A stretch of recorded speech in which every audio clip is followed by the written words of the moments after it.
I believe it's about time to begin. It's my pleasure to welcome Professor B. Stanley Pons from the University of Utah, a person who has rapidly become a household word and I think has created a stir in the scientific community like I have never seen before. I think that's evidenced by the fact that we have once again been able to fill this auditorium for a colloquium.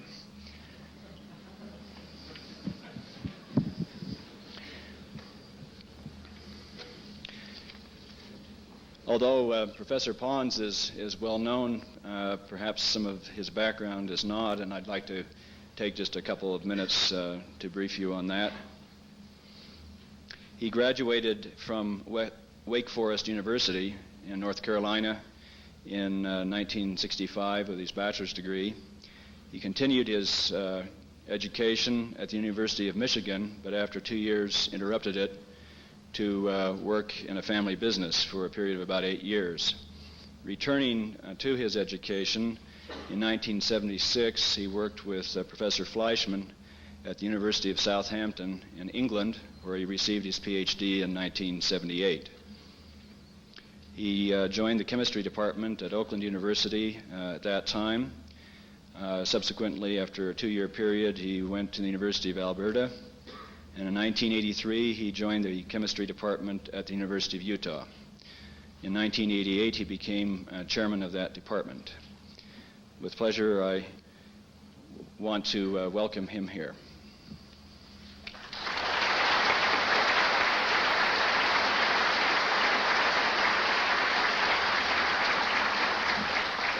Thanks very much, Ruben. It's a very kind introduction. Before I left yesterday, the dean of my college said that he remains amazed at what it takes, what an electrochemist has to do today to get an invitation to Los Alamos.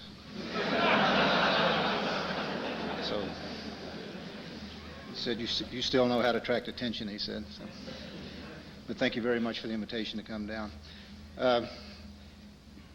A little bit of a history. Professor Fleischmann, who was at Southampton when I got my PhD with Alan Buick, told us of some results he had seen in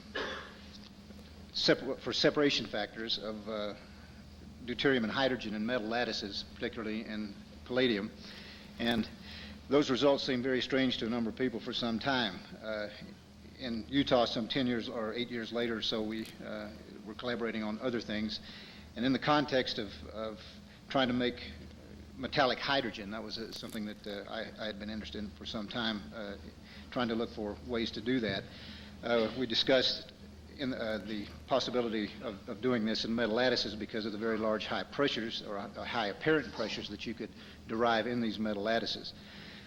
So these alternate methods of gaining high compression or high pressures in lattices then led to a simple calculation, and that if you considered the raising of the chemical potential of a substance inside a metal lattice just on the basis of the potential difference that you measure in certain metal lattices, if you take that calculation, it showed that you could indeed achieve astronomically high pressures if you were to try to do it by hydrostatic means. It's the same sort of situation that one has to consider when you consider how do you prepare sodium and chlorine gas from its from ordinary salt? How do you change this into its elements if you don't use electrochemistry? Well, electrochemistry in electrochemistry is trivial. You take the molten salt and you use platinum electrodes, and you can certainly derive sodium and chlorine. To do that by any other process, by any other physical or chemical process, is extremely difficult. You could not do it to any significant extent. So the point here is that the lesson we learn is that the energy in some electrochemical experiments, you put the energy where the energy is needed.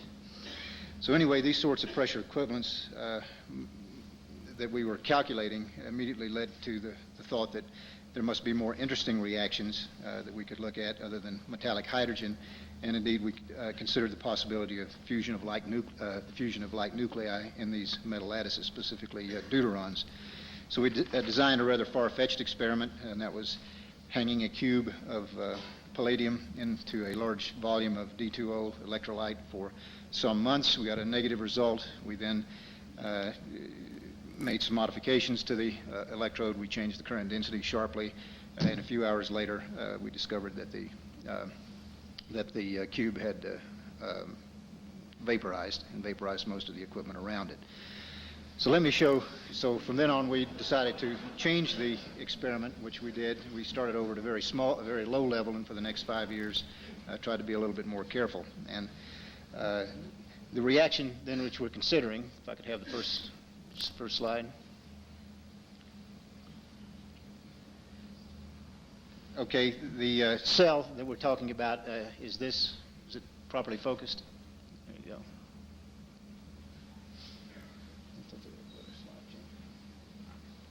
Probably change it here. The cell is a palladium rod, which is the center portion here, which is immersed in a D2O lithium deuteroxide electrolyte. We have a temperature measuring device inside. This is a calibrated thermistor. You have a tube for injecting and replacing the D2O that is electrolyzed out.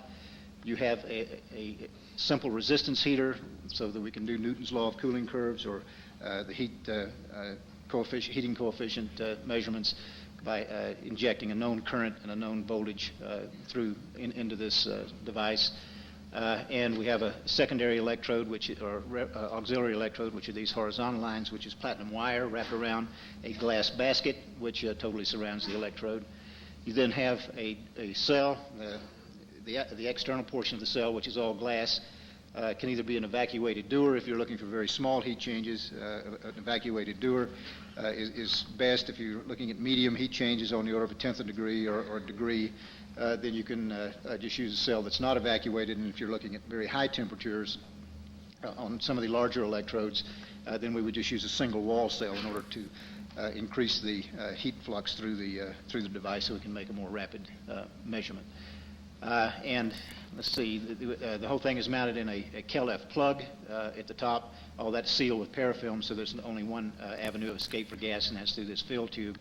And all of this is mounted in another KELF tube in the bottom of the cell. So it's quite a simple cell.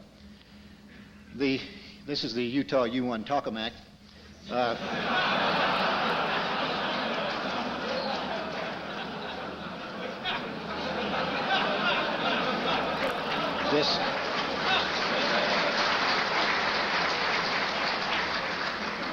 We couldn't use the cooling baths you have here, so we used a Rubbermaid. It was considerably cheaper in those days. But in any case, this is a photograph of the cell, and the main power connection is from a potentiostat then that goes into to the anode and cathode, and that is mounted externally into a fairly large, highly temperature bath that has temperature that's controlled to within 1/100th of a degree. And then the thermal measurements are measured like this. Radiation measurements are made by putting this cell into an appropriate spectrometer or device, or withdrawing material from similar cells and injecting them, the samples into other spectrometers, scintillation counters, and things like that. Well, the reaction we discuss here is the reaction of the generation of deuterium by electrochemical reduction at the palladium electrode. The first reaction is generally accepted to be the first step in the actual mechanism, and that is the adsorption of D atoms on the surface of a metal. This is the same mechanism that you would see at a platinum electrode or any noble or at electrodes where you have adsorption of hydrogen. You then have diffusion. Not migration, but diffusion of the adsorbed atoms into the lattice. This is the strange phenomenon which separates palladium and some other metals from all the others. And then you have any number of competing reactions. This reaction is thought to be the mechanistic step in our system. There are certain other recombination reactions that might be considered. So the overall reaction, or the overall chemical potential of deuterium in the lattice, must be determined by the relative rates of these two, of the first and the third reaction. So the overall reaction path for D2 generation, the relative rates of that generation then will determine the activity of the deuterium in the lattice. In these experiments, at any voltage less than about 50 millivolts positive to the reversible hydrogen potential, we will have that the lattice is in the beta palladium hydride form, or beta palladium deuteride in our case. The deuterium is in the lattice as deuterons, D+, and the diffusion coefficient, at least in the alpha phase, has been taken to be 10 to the minus 7 square centimeters per second. That's the given value at 300 K in the alpha phase. So upon adsorption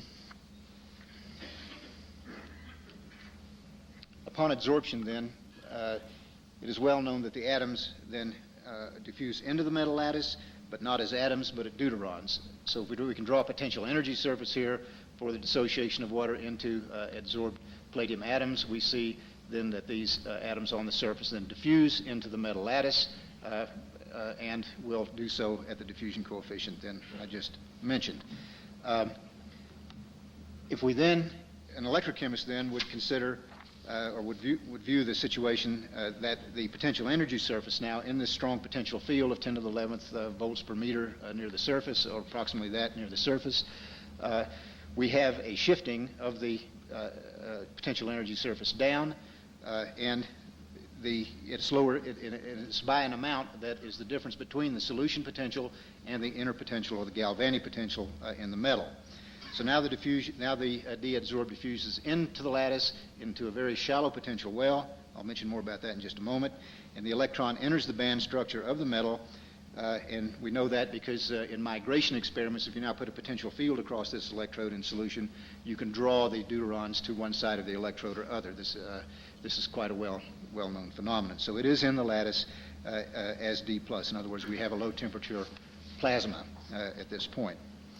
If we look at the thermodynamics, which I wish I had not done that yet, here we go.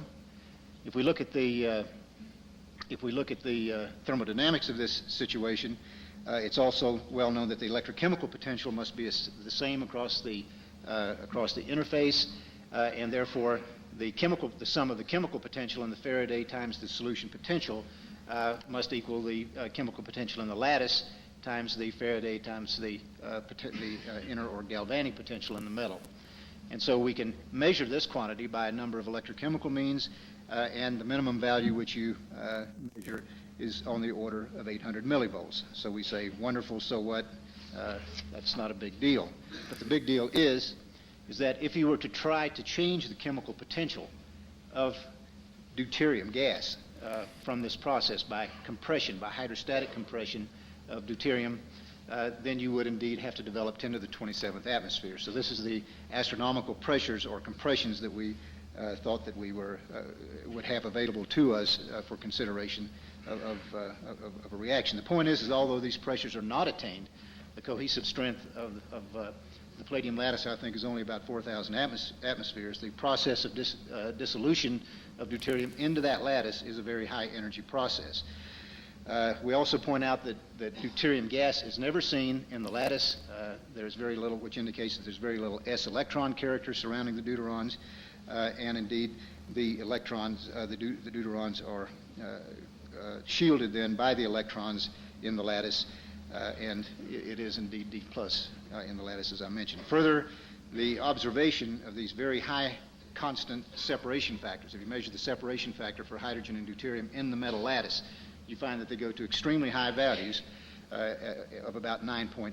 If you measured in solution, just from the electrolysis of hydrogen and deuterium in the solution at all mixtures, you come up with a value that's easily predicted by statistical mechanical theory.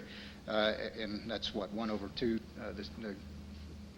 1 divided by 2 raised to the 3/2 power, and that's exactly what you observe.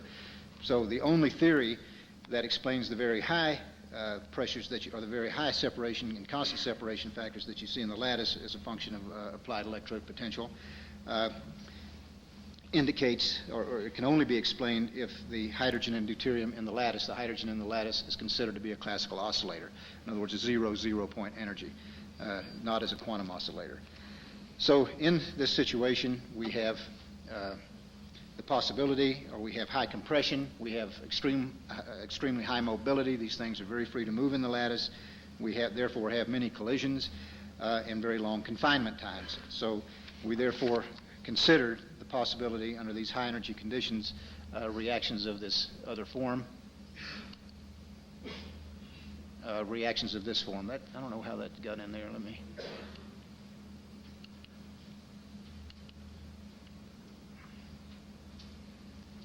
I've missed a slide somewhere. That was it.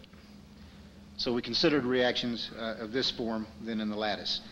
And our own evidence for these reactions occurring are that we have measured a neutron flux under certain circumstances. We have measured the mass spectroscopy of the products, which initially were quite ambiguous, but more recently we've obtained some interesting results, which I'll mention in a few minutes.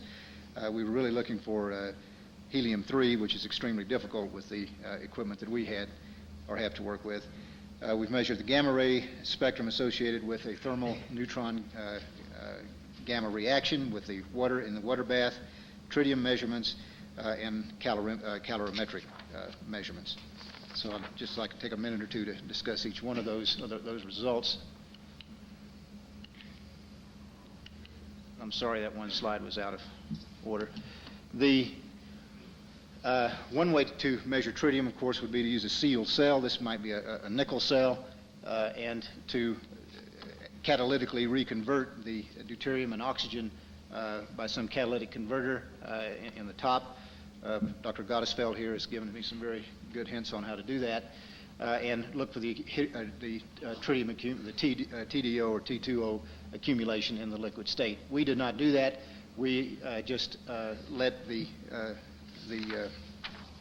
system run and counted on the fact that some of the tritium atoms in the lattice, which would be exchanging with deuterium on the surface if formed, then would indeed give rise to exchange with the water and an accumulation of tritium in the water. So this is a scintillation spectrum of or the beta ray spectrum of the solution, which grows in time as predicted by solving a differential equation which takes into consideration the accumulation as a function of the initial tritium concentration, the sampling frequency. You'll be withdrawing samples, and so you have to take that frequency of sampling into consideration. The total number of atoms of deuterium in the cell to begin with, the DT separation factor, the rate of the nuclear reaction, and of course the rate of electrolysis. And you get a curve then, and from that curve you can determine the predict the rate of accumulation, which fits very nicely to the observed result. Further, we use a sodium iodide detector to look at the gamma ray spectrum at approximately the Fermi distance from the cell as the neutrons pass through water.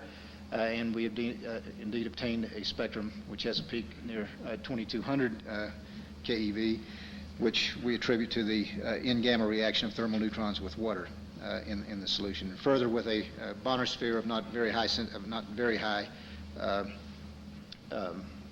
sensitivity, we detected in these particular experiments a direct neutron flux of thermalized neutrons. The calorimetric data, I'll give you some results and then show you exactly how these were obtained, were made on a variety of electrodes. These excess heats, I will show you how these were calculated in just a moment, but these are excess heats that we measure and re-express them as specific excess heats, watts per cubic centimeter, as a function of current density, 864, 512 for these various size rods. We went to rods because we wanted to show that the reaction, or that the heat that we were observing, was a function of the volume of the electrode and not a function of the surface area, which I think it clearly shows. This is a sheet electrode which we used some longer time ago. It's not the best configuration in the world, and the cube is the one that I referred to earlier about when we made a switch from 250 milliamps per square centimeter after running for 9 or 10 months to 125. Something happened in the cell. A highly exothermic reaction occurred in the cell. We've also now noticed highly exothermic reactions on these electrodes, on 4.4 by 10 centimeter electrodes after running for some 800 hours. Again, we're seeing very large bursts of exothermic energy there. The curves were measured in the simplest possible way. The excess heat is measured fairly in this manner. We will notice that after we start our measurements at somewhere on a typical measurement, we would start at, say, 200 hours. We would then inject heat into the system by applying a known amount of energy into a resistive heater. We then let the system come to equilibrium. First of all, we top the cell up the night before, 12 hours before, so that the cell is totally filled with the D2O because it's been electrolyzed out, and the thing is left for 12 hours to equilibrate. Then first at 6 in the morning, typically we would start making measurements for 3 hours, and then temperature measurements for 3 hours every 10 minutes. And then then the heat would be applied. You wait till it comes to equilibrium again, and then you turn it off, and from that you can calculate the heat transfer coefficient. If you know what the amount of heat that you're putting in, you know the delta T that caused before it got back to equilibrium, then you can easily calculate the rate of the loss of heat to the surrounding solution. You then know the potential at this particular point. You know what the constant current is. You know what the temperature difference is between the cell and the water bath, so the excess temperature in this case would be 6.86 degrees, and from that then you calculate the excess heat. And that's demonstrated on this slide. This particular value is fairly new, and it's not in this table, in the table you saw just a moment ago, but this is just a typical calculation. So you know what the energy input into the resistive heater is. If you divide that by that delta T, that gives you the rate at which the heat is being dissipated to the solution. You know the heat output from the cell is also this cooling constant times the temperature difference, so you know what the output heat is. You calculate the joule heat, you know the cell voltage, the cell current, the thermoneutral potential for the reaction in the cell, and from that you can calculate the excess heating.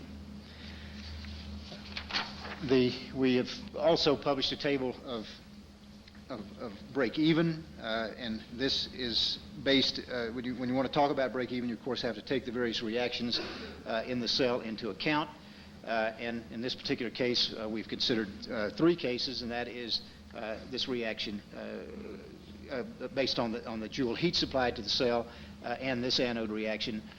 So that's what you see in the starred columns. The double star columns take the percent based on the total energy supplied to the cell, and the third one is the percent break-even based on an ideal reaction. Now this reaction may be this is a theoretical reaction, but it's a well-known reaction in electrochemistry, and that reaction is simply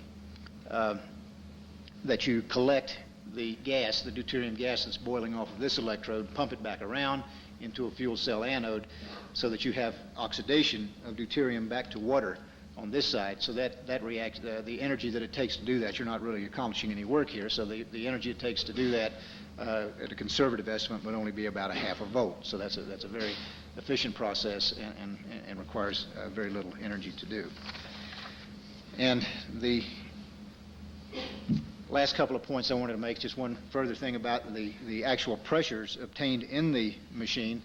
As most of you know, the confinement parameter, which is on the order of 10 to the 14th, 10 to the 13th, 10 to the 14th, I think a few parts 10 to the 14th, to attain ignition in a plasma device, a high temperature plasma device. So we know what that is. We, of course, have extremely high temperatures in those reactions. In our case, we tried to form a simpler or a similar diagram, and we note from the lifetimes of the hydrogen in a palladium lattice and the density that we have in, we attain a very large confinement parameter or Lawson parameter on the order of 10 to the 36th. Even though we have our temperatures, of course, are a few orders of magnitude less than in the other experiments, it certainly means that we have a confinement parameter. So from the energy outputs that we get for the reaction we mentioned just a minute ago, these are the various rods we have used. These experiments now are essentially completed, and the open circles were experiments that were underway at the time. But these are operating in what we think is the break-even region for this given reaction. Of course, the other curve, this break-even line would shift up and down depending on which of the other reactions that you were attaining. But we were pretty sure that this is the reaction that's going on in the solution, at least at the electrode surface. This is the results for the sheet electrode, and this is the result for the cube that we had previously. Well, that's all the date I had, if you mind, could you put those overheads on?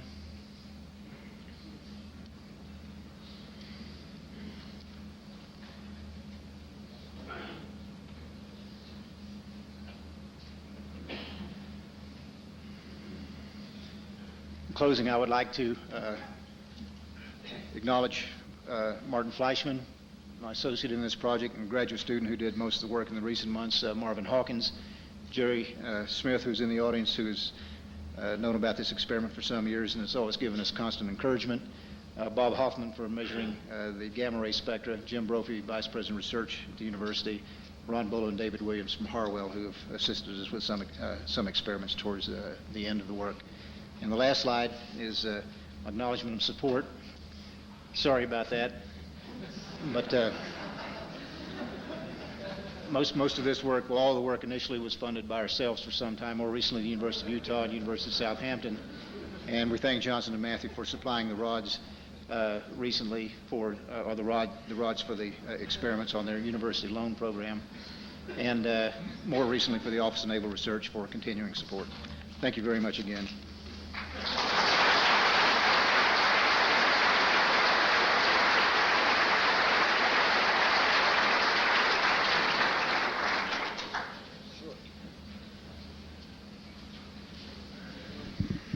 Are there questions?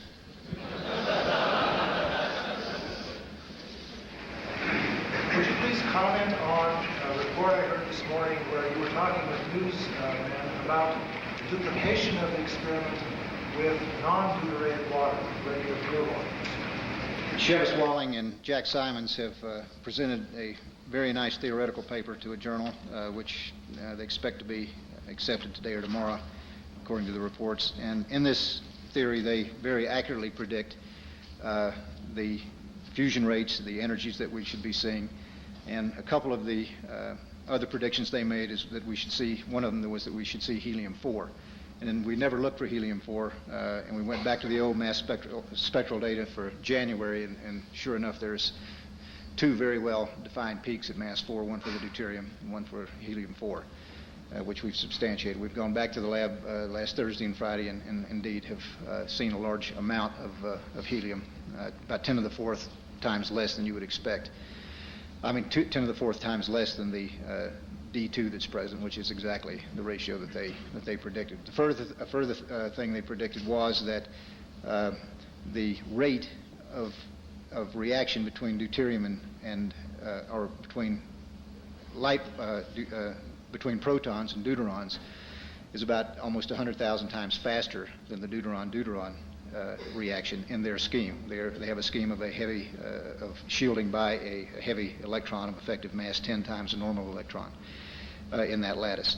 And we had tried, did not do anything quantitative on it, but we did try in January to get a blank experiment with a palladium electrode that we knew worked in regular water, and we did not get heat in, heat out balance like we had expected. We did get some excess heat. So that is still open for investigation. We are that experiment is set up and running again right now.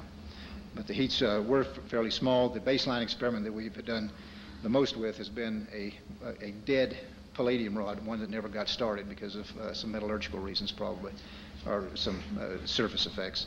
And that rod gives absolute, in the same cells, under all the same conditions, gives absolutely the same amount of heat out that you put in. But the active palladium rod that had been acting in D2O does not give that in plain water. It gives a slightly higher amount of heat out.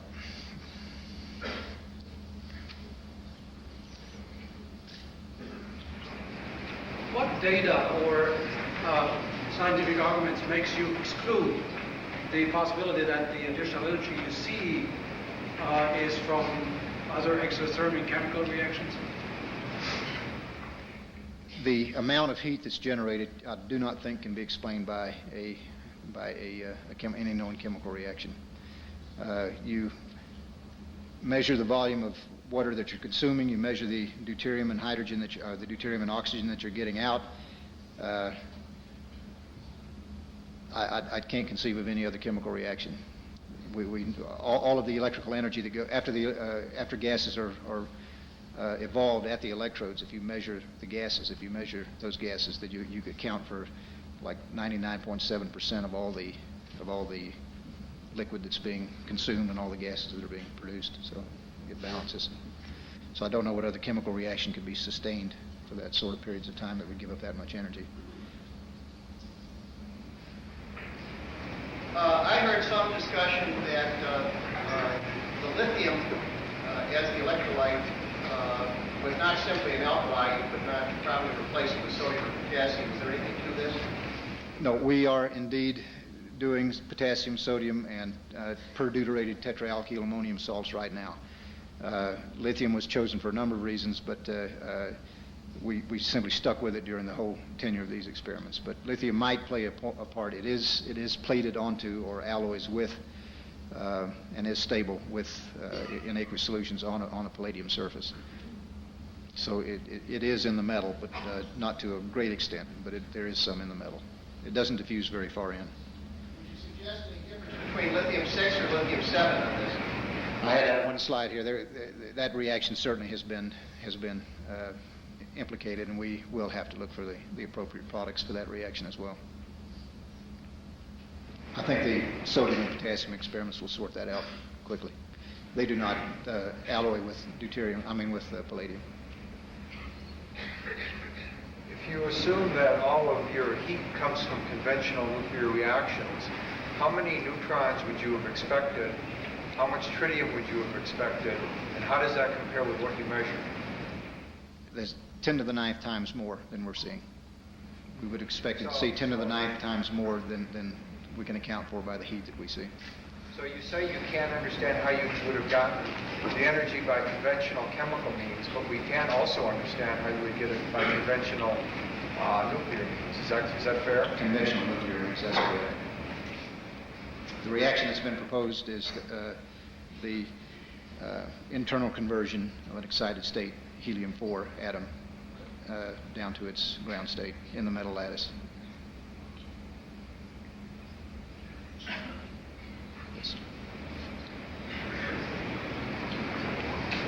Would you just discuss a little bit the ratio of deuterium to the palladium that you are getting in the deuteride, and also closest approach that you expect that you need to have in order for this to we think from several considerations that we must be close to 1 atom of deuterium per atom of palladium in the metal. In conventional beta palladium hydride, you have between 0.65 and 0.75. That's after you take it out and measure it. But we think under the conditions of the experiment that probably approaches 1. And further, we think that these deuterons are located in the octahedral sites, probably multiple accumulation in the octahedral lattice sites in the metal. Hence the close proximity. And if there is an effective large mass electron shielding these at this proximity, then it could be a cold fusion reaction. At compositions of 0.6 to 0.7 hydrogen in palladium, hydrogen dissolved in palladium metal, and hydrogen in palladium hydride have essentially the same 0 point energy. What sort of transformation occurs at these higher compositions? How would you explain the disappearance of 0 point energy, which gives you the large separation factor? Well,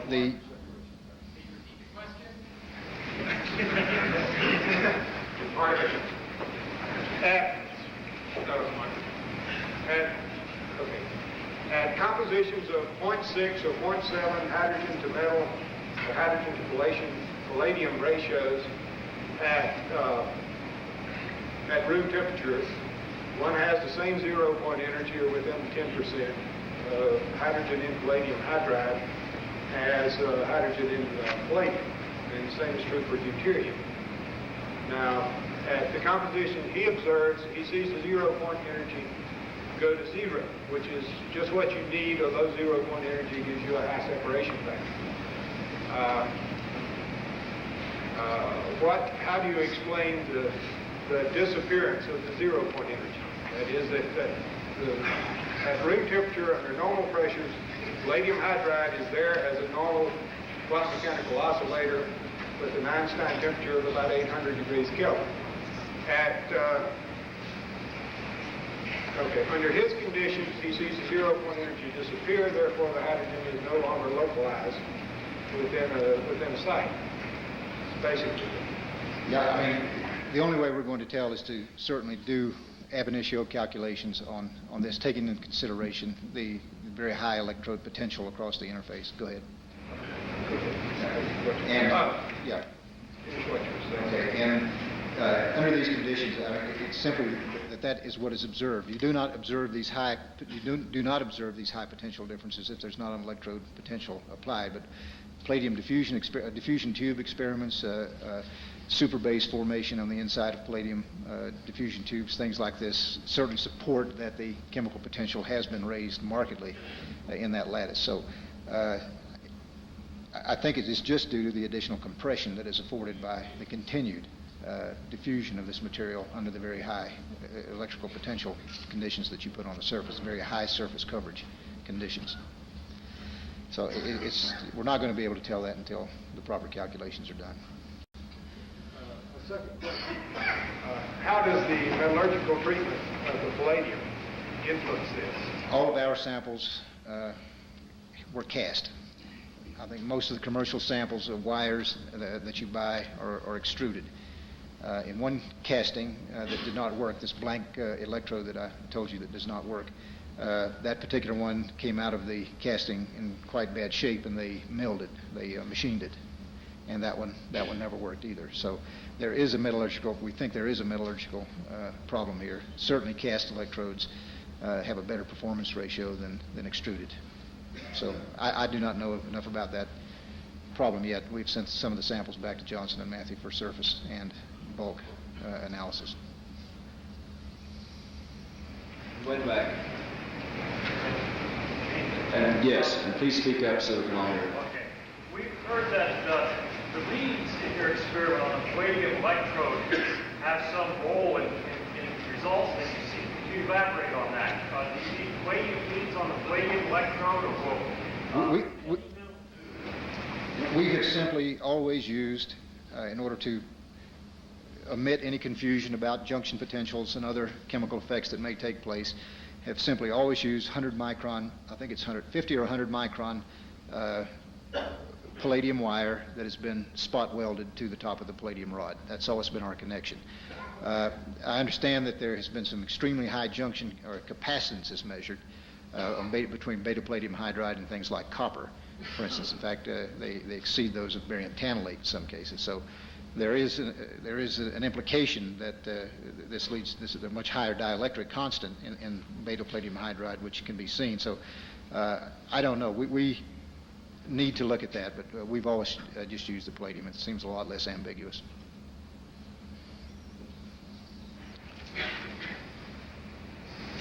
I believe you made a comment that it's necessary to use palladium rods rather than, say, palladium foil.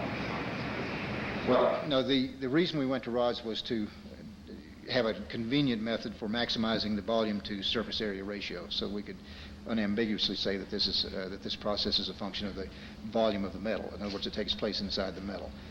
We have used sheets. Sheets, indeed, will be a method for building a conventional or a device, for instance, for heat production. But you can certainly use any geometry you want. The important parameter is you have volume. Well, no, the important parameter is that you have volume, period, so that you have volume to carry on the reaction. We just wanted to show that the effects we were seeing were not due to a surface chemical reaction. We wanted to show that it was a function of the volume. The important parameter is volume. But if you reversed it and used and didn't control surface area, just controlled volume, you'd expect the same result. I don't follow that. You said that only volume was important. No, we simply wanted to show that the excess heat we were seeing was a function of the volume of the electrode and not the surface area. I mean, as you make the rod larger and larger, if you make the rod larger and larger, we have a direct relationship between the heat involved and the volume of the electrode. The area increases much slower, at a much slower rate. And so we did not, so it's... Well, you can show that by maximizing the volume to the surface area ratio, or Well, that's what you do with it. You can show that it's independent. Yeah, I mean, a rod is simply the most convenient way of doing that. Because you have, I mean, you could go to spheres. Spheres would be ideal, but that's very difficult to make. So rods give you a very high volume to area ratio, so you get a lot of the effect, number one, and it brings it away from the surface area dependence. In the experiment which detected helium, what was the Can you please stand up and speak loudly so we can all hear? In the experiment which detected helium, what was the ratio of helium 3 to 4? Helium 3 to 4, we have not measured helium-3. I think its mass is too close to, is it, I don't remember if it's tritium or the H3 plus that it's so close to, both which are present in the system.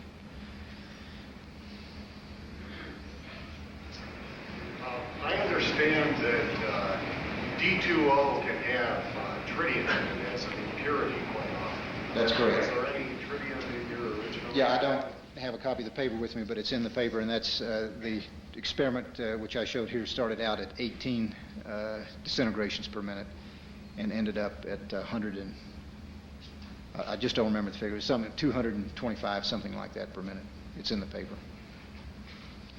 and it goes along a curve which was predicted by the differential equation which we solved for the accumulation.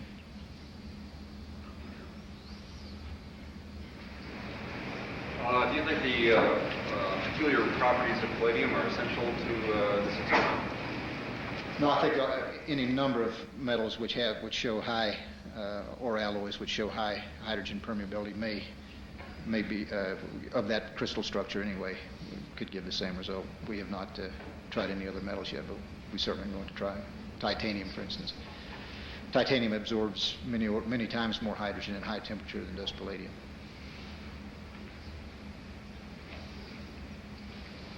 Do you have any comparison between the amount of helium-4 that was measured in the earlier experiment and the amount of excess heat?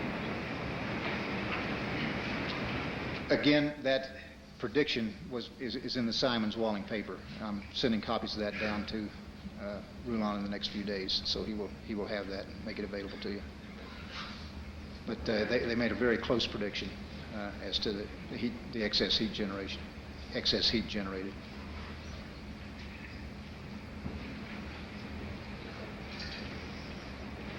Have you tried to pre-saturate your palladium with deuterium to change the initiation time of the reaction? No, that's something that needs to be done. One thing we want to start doing is trying to load them in higher temperatures, say at 80 or 90 degrees, and then cooling them down for the experiments. But there's a lot of ways probably to do that, and that needs to be done.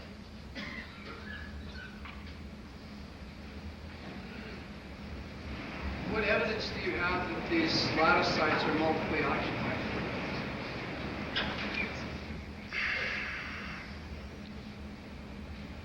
We have no direct evidence that they're multiply occupied. Calculation. We are doing those now. Jack Simons is doing some ab initio calculations on those now.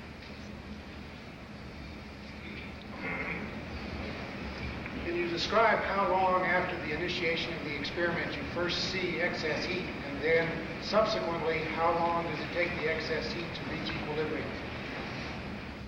All of the experiments are at equilibrium, well, up to a 4 millimeter rod are at equilibrium by 250 hours after we start. There is a slow rise, well, there's the expected rise in temperature that you would expect from just joule heating in the cell over about several hours after you start the experiment. And then for an electrode that takes, say, 3 weeks to charge up, you will see not too much of a change over the next week and a half, and then in the last week you will start to see the temperature rise from that up to the 6.5 degrees that you saw here. So that temperature cycle takes about a week. We usually wait about 5 times the diffusional relaxation time before we think the thing is at total equilibrium. Can you describe a little more about the experiment that failed and what you observed when that was concluded and what you did to analyze the results and what you think? Which experiment is that now? The one that vaporized or self-destructed? It was a bit of a mess, to say the least, but that had been running for several months, and we decided to start doing the thermochemistry, so we wanted to turn the cell off. So we turned it off too quickly, and several hours later, that accident happened, and it vaporized 90% of the cube and the bottom of the vessel and some of the surrounding materials and equipment in the hood.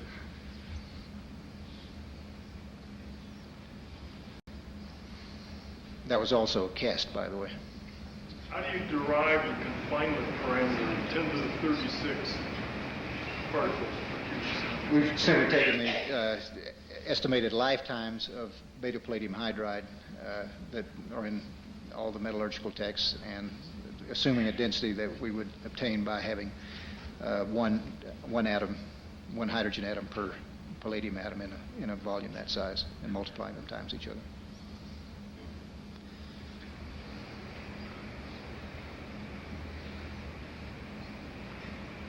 The plot that contained the Lawson criterion that you presented showed a horizontal line of break even.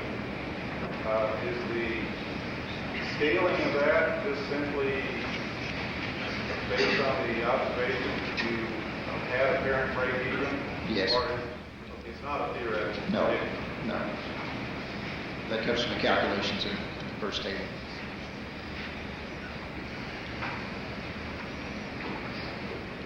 Is there a short-term correlation between the current flow and the heat reduction rate?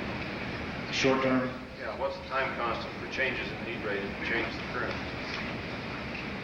Well, the thermal relaxation time of the dewars we've been using are on the order of, I think, 1,800 seconds. So any change, you would have to wait that long before you could determine what the new cooling constant was. So the measurements are simply slow. Apparently it goes up, at least within that time frame, within hours.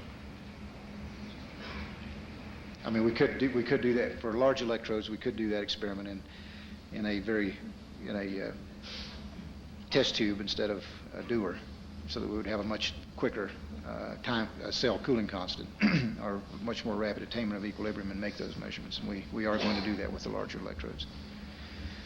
We don't have to have such accuracy with high heat.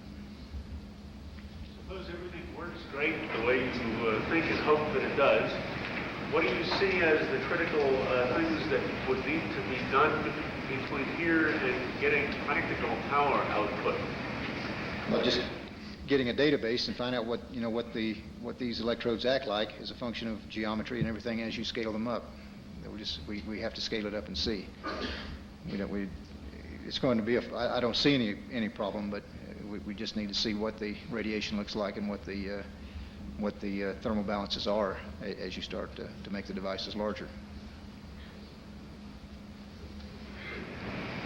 You mentioned that there's a possibility of the nuclear excited state of helium-4, which, if I recall correctly, has about 24 MeV of energy over the ground state. Do you have any mechanism how this may be given up? Is it going to be given up as gamma, or do you think? They think the energy is dissipated to the massive electron that's binding them, that's shielding them. Do you think it could yield phonons in the lattice and not a bunch of gammas?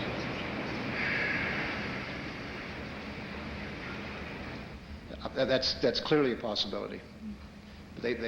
Because of the dielectric constant measurements that have been made, there is good evidence for a larger mass electron. So I think when the paper comes down, take a look and see. They make a pretty convincing argument. Have you looked for X-rays? No. It's a good point. Likewise, have you found any evidence of higher energy gammas? No, we've looked for 22 MeV gammas and have not seen them. Do you have any data, or can you postulate what the effects of highly elevated or depressed temperatures would be of the reaction? Only that on this last electrode that we have used, which is a 4 millimeter diameter that had been clipped down so we could get higher current densities, the temperature changes then are quite sudden and are quite spectacular. It goes to a certain level, hangs there for two or 3 days, and then makes a sudden jump of several degrees, not just tenths of a degree or hundredths of a degree, but several degrees. And it did this 3 subsequent times over about an 8-day period, and finally evaporated all the water out and open circuited. So we've now started that. That happened about 3 weeks ago. We've now started that cell back up. So obviously at higher temperatures there are some erratic effects which we don't understand yet.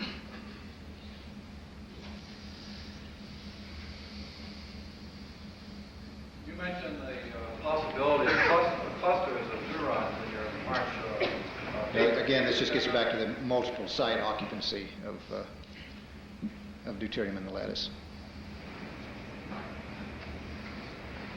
One furthest back. Can you exclude the possibility that fusion is being initiated by adventitious radiation? No, we cannot. If the tritium and neutron production is down by a factor of 10 to the 9, is the crucial issue to demonstrate a nuclear reaction the quantitative production of helium-4 consistent with the amount of heat that you're seeing? Do you feel that's the crucial measurement? I think that's a crucial measurement, yeah.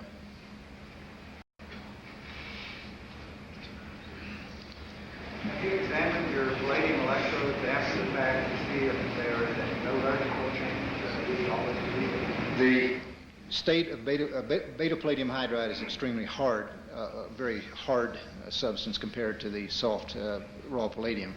But in these cases, when we finish with a rod like a 4 millimeter rod, the additional intercalation of lithium into the lattice makes it extremely hard, and it will totally destroy a brand new hacksaw blade if you try to cut it. We had to use about 2 blades and take about 15 minutes to cut a 4 millimeter rod. So it's an extremely hard substance, and so there definitely is surface metallurgical changes, at least with lithium present. Why should turning off the current from the cell quickly lead to very large reduction of energy? It leads to large and steeper concentration gradients. Agreed it's moving in the other direction, but there is a sudden concentration gradient developed in the lattice whenever you change the... Why does it lead to a sudden concentration gradient? Because that will lead to higher compression. Because why does it... Yeah, have you done a calculation that says... Well, you have a steady state concentration gradient. Yeah. And when you change it back... Turn it off quickly. When you change one of the boundary conditions sharply, then there will be a sharpening of the concentration gradient. Well, if you think that this is an important effect, which you obviously do, why don't you try to control for that? That is, get larger effects, but not catastrophic. We have done some potential step experiments, but again, these things must occur over long times. And in one experiment, we saw increased rates of neutron production on a 1 millimeter rod when we pulsed the current quite drastically over some periods of time.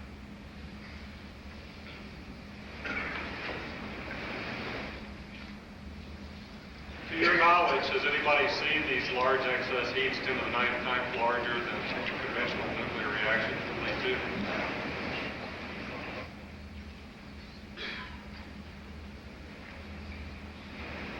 With regard to the excess heat, given the long duration of the experiments, have you integrated the total electrical energy input and compared that to the total thermal energy output for the entire duration of the experiment? Is that greater? Yes, the one we reported in the paper, we reported 4 megajoules total integrated energy, and more recently we've obtained 50 megajoules on the 4 millimeter rod for 800 hours.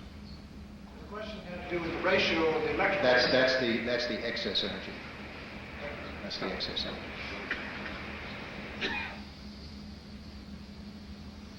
Are your measurements of neutrons and tritium production consistent with equal branching ratio? The amounts of helium, the amounts of tritium and the neutrons measured were approximately the same. Do you think you accounted for all the tritium? Is there some tritium trapped still in the palladium you're measuring? Well, we're making steady state measurements outside, so we assume the neutrons would come out. But the steady state tritium in the literature is, in the electrolyte is what we measure from the equations. I mean, we know what that concentration is, we know what the separation factor is, and we know what concentration that must lead to over what period of time. So from that we can deduce the absolute amount that has been generated. It's pretty consistent. When you say that the excess energy is 4 megajoules, what's the total energy? That's the total energy would be that plus. What is the comparable number? Oh, I'd have to calculate it. I mean, you would. 20 megajoules? We're talking about small differences between large numbers, or? Well, it would be the voltage times the current. I mean, the voltage minus the 1.54 times the current.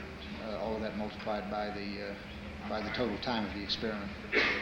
So is that number comparable or very much larger than that number would be in a typical experiment would be larger by probably a factor of 2 in a typical experiment. So the excess energy is approximately twice the total energy. Well, they were present in the percentages in that table. They're of the total energy. Yeah, the total energy would be the one with the twin stars in that table too. It was in your second table. It's in the second table.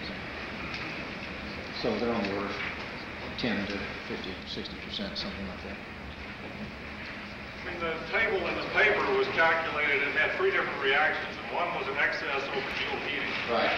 And I believe only 1 out of the 9 entries had a number greater than 100%. That was the 4 millimeter rod, the last 4 millimeter rod, and 111%. So doesn't that say that the difference is over the joule heating alone or small? Or? I mean, I may have misunderstood, but I thought there was only 1 entry in that table which had an excess above 100% of the joule heating. That's correct. It was 111%, 4 millimeter rod. That has now been exceeded quite a lot by this other 4 millimeter rod running at a half an amp per square centimeter. But in that table, that's correct. I hope that you'll join me in thanking Dr. Pons.